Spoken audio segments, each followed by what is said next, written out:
രാമായ രാമഭദ്രായ രാമചന്ദ്രായ വേധസേ രഘുനാഥായ നാഥായ സീതായാ പതയേ നമഃ. എല്ലാവർക്കും എൻ്റെ വിനീതമായ പ്രണാമം. നമുക്കിന്ന് വായിക്കാനുള്ളത് വാൽമീകി മഹർഷിയുടെ ആത്മകഥയാണ്. ആരാ പറയുന്നത്? വാൽമീകി തന്നെ പറയുന്നു. വാൽമീകിയുടെ ആശ്രമത്തിലെത്തിയ ശ്രീരാമനോട് വാൽമീകി താൻ എങ്ങനെയാണ് വാൽമീകി ആയി മാറിയത്. അദ്ദേഹത്തിന്റെ ശരിക്കുള്ള പേര് രത്നാകരൻ എന്നായിരുന്നു. രത്നാകരൻ എന്ന പേരുള്ള കാട്ടുകള്ളനാണ് വാൽമീകി മഹർഷിയായി തീർന്നത്. തന്റെ ആത്മകഥ വാൽമീകി മഹർഷി പറയുകയാണ്. കർണാമൃതം തവ നാമ മാഹാത്മ്യമോ വർണ്ണിപ്പതീനാർക്കുമാവതോമല്ലോ ചിന്മയനായ നിന്നാമ മഹിമയാൽ ബ്രഹ്മമുനിയായി ചമഞ്ഞിതു ഞാനടോ. കർണാമൃതം തവ നാമ മാഹാത്മ്യമോ, അങ്ങയുടെ നാമം എന്ന് പറഞ്ഞാൽ ശ്രീരാമനാമം കർണങ്ങൾക്ക് അമൃതമാണ്. ചെവി കൊണ്ടാരും കുടിക്കാറില്ല, വാഗൊണ്ട് അല്ലെങ്കിൽ നാക്ക് കൊണ്ടാണ് നമ്മൾ ദ്രാവകങ്ങളുടെ രസമറിയുന്നത്. പക്ഷേ സത്കഥകൾ, മഹാത്മാക്കളുടെ ചരിതങ്ങൾ, ഭഗവൻ നാമങ്ങൾ കർണങ്ങൾക്ക് അമൃതമാണ് എന്ന് പറഞ്ഞാൽ കർണങ്ങളിലൂടെ കുടിക്കപ്പെടേണ്ടവയാണവ. ചെവി കൊണ്ട് കേട്ട് ആനന്ദിക്കേണ്ടവയാണ്, ആനന്ദം അനുഭവിക്കേണ്ടതാണ് ഈ നാമങ്ങൾ. കർണാമൃതം തവ നാമ മാഹാത്മ്യമോ വർണ്ണിപ്പതീനാർക്കുമാവതോമല്ലോ. ഈ നാമ മഹിമ, പ്രത്യേകിച്ചും ശ്രീരാമനാമത്തിന്റെ മഹിമ ആർക്കും വർണ്ണിക്കാൻ സാധ്യമല്ല. അതിന്റെ മഹത്വം എത്രയുണ്ട്, അത് നമ്മുടെ ഉള്ളിൽ ജനിപ്പിക്കുന്ന ധന്യത എത്ര കണ്ടുണ്ടെന്ന് ആർക്കും വർണ്ണിക്കാൻ കഴിയില്ല.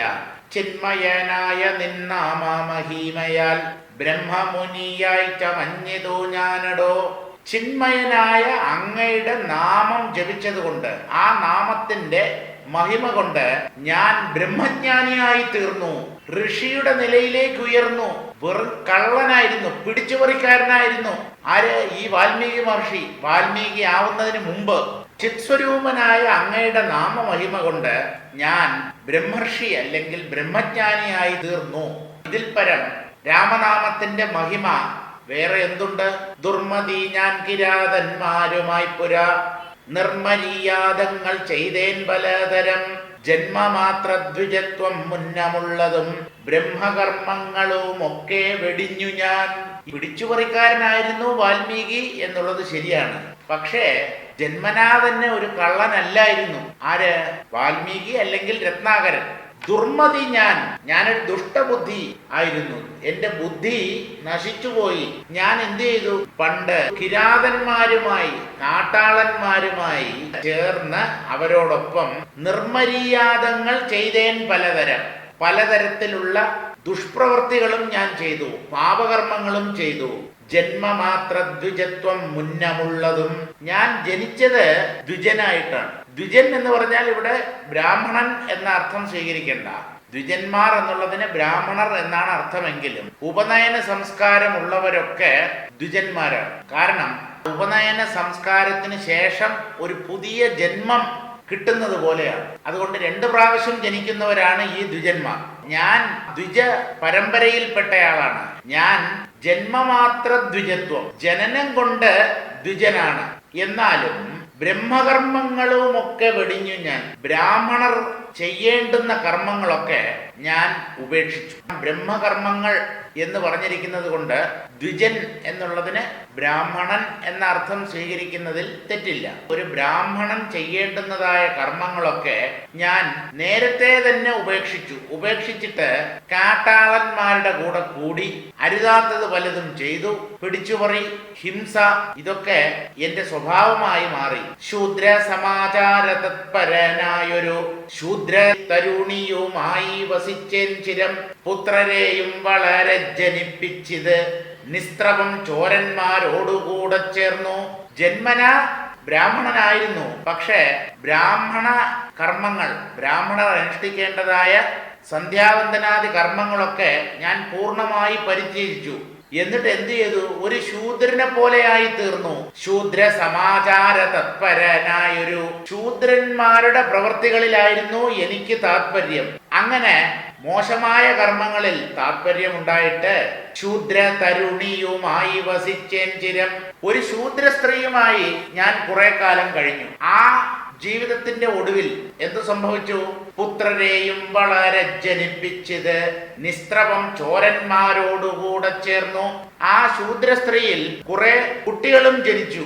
എന്നിട്ട് നിസ്ത്രവം നാണം കെട്ട് മാനം കെട്ട് കള്ളന്മാരുടെ കൂട്ടത്തിൽ ചേർന്നു. പിടിച്ചുപറിക്കാർ, കൊള്ളക്കാർ അവരുടെ കൂട്ടത്തിൽ ചേർന്നു. നിത്യവും ചോരനായി വില്ലുമമ്പും ധരിച്ചെത്ര ജന്തുക്കളെ കൊന്നേൻ ചതിച്ചു ഞാൻ. എത്ര വസ്തു പറിച്ചേന്തു ജന്മാരോടും അത്ര മുനീന്ദ്ര വനത്തിൽ നിന്നേകതാ. കള്ളന്മാരോട് കൂടെ ചേർന്നു. അരുതാത്ത കർമ്മങ്ങളാണ് ചെയ്തു കൂട്ടിയത് മുഴുവൻ. നിത്യവും ചോരനായി ഒരു കള്ളനായിട്ട് വില്ലും അമ്പും ധരിച്ച്, ആയുധമാണല്ലോ വില്ലും അമ്പും. ഈ വില്ലും അമ്പും കാട്ടാളന്മാരിൽ ഒരാളായി കാട്ടിലൂടെ യാത്ര ചെയ്യുന്ന ആൾക്കാരുടെ കയ്യിൽ നിന്നും പിടിച്ചു പറിച്ച് എന്റെ കുടുംബം പുലർത്തിക്കൊണ്ടിരുന്നു. ചോരനായിട്ട് വില്ലും അമ്പും ധരിച്ച് എത്ര ജന്തുക്കളെ കൊന്നേൻ ചതിച്ചു ഞാൻ. എത്ര ജീവികളെ കൊന്നു തള്ളിയിരിക്കുന്നു. കാരണം ഈ ജീവികളെ കൊന്നു കഴിഞ്ഞാൽ അതിന്റെ മാംസവും മറ്റുമൊക്കെ വിറ്റ് കാശാക്കാമല്ലോ. എത്ര മിണ്ടാപ്രാണികളെ ഞാൻ വധിച്ചിരിക്കുന്നു, ചതിച്ചു കൊന്നു ഞാൻ. എത്ര വസ്തു പറിച്ചേൻ ദ്വിജന്മാരോടും. സാത്വികന്മാരായ ദ്വിജന്മാരിൽ നിന്ന് അവരുടെ വസ്തുവകകളെ ഞാൻ എത്ര കണ്ട് തട്ടിയെടുത്തു എനിക്കറിയില്ല. അതിനൊന്നും കണക്കില്ല. അത്രയധികം പിടിച്ചുപറി ഞാൻ നടത്തിയിട്ടുണ്ട്. അങ്ങനെ ഞാൻ കഴിയുമ്പോൾ അത്ര മുനീന്ദ്ര വനത്തിൽ നിന്നേകത. അങ്ങനെ ഇരിക്കുമ്പോ ഈ വനത്തിൽ നിന്ന് ഒരിക്കൽ സപ്തമുനികൾ വരുന്നതു കണ്ടു ഞാൻ. തത്ര വേഗേന ചെന്നേൻ മുനിമാരുടെ വസ്ത്രാദികൾ പറിച്ചിടുവാൻ മൂഢനായി. ഇങ്ങനെ പിടിച്ചുപറിയുമായിട്ട് ഞാൻ കഴിയുന്ന സമയത്ത് ധാരാളം മഹർഷിമാരും ആ കാട്ടുവഴിയിൽ കൂടെ യാത്ര ചെയ്യും. അങ്ങനെയുള്ള ഒരു വനമായിരുന്നു അത്. ആ വനമാർഗത്തിലൂടെ ഒരിക്കൽ സപ്തർഷികൾ നടന്നു വരികയായിരുന്നു. സപ്തമുനികൾ വരുന്നതു കണ്ടു ഞാൻ. എന്തു ചെയ്തു? തത്ര വേഗേന ചെന്നേൻ മുനിമാരുടെ വസ്ത്രാദികൾ പറിച്ചിടുവാൻ മൂഢനായി.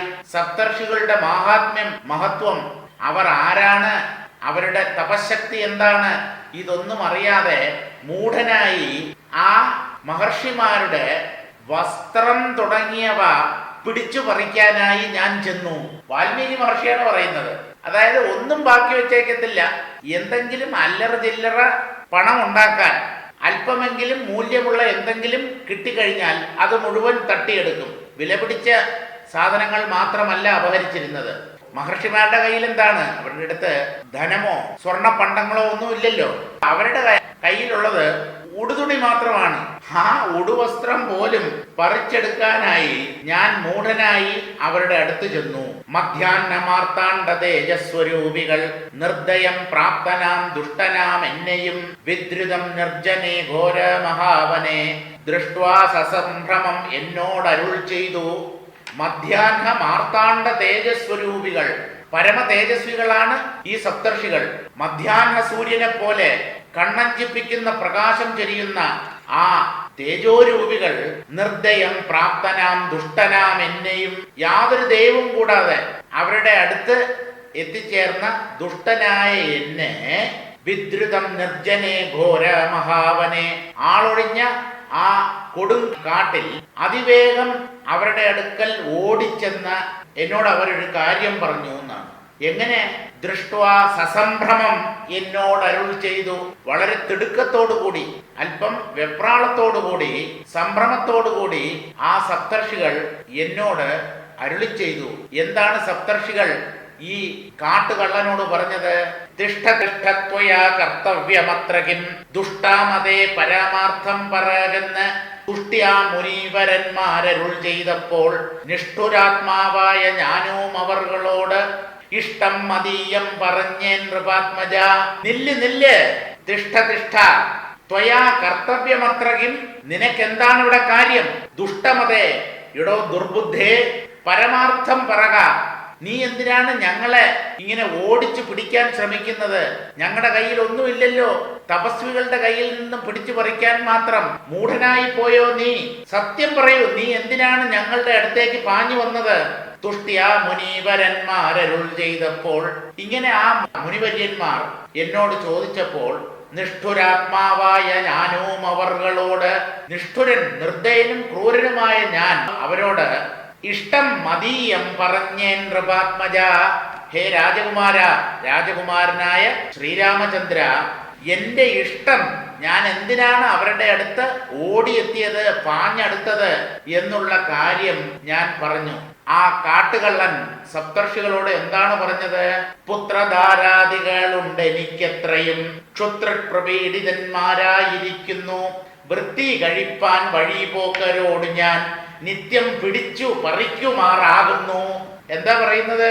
പുത്രധാരാദികളുണ്ട് എനിക്ക് എത്രയും, എനിക്ക് ഭാര്യയും കുട്ടികളൊക്കെ ഉണ്ട് വീട്ടില്, ഞാനും ഒരു ഗൃഹസ്ഥനാണ്.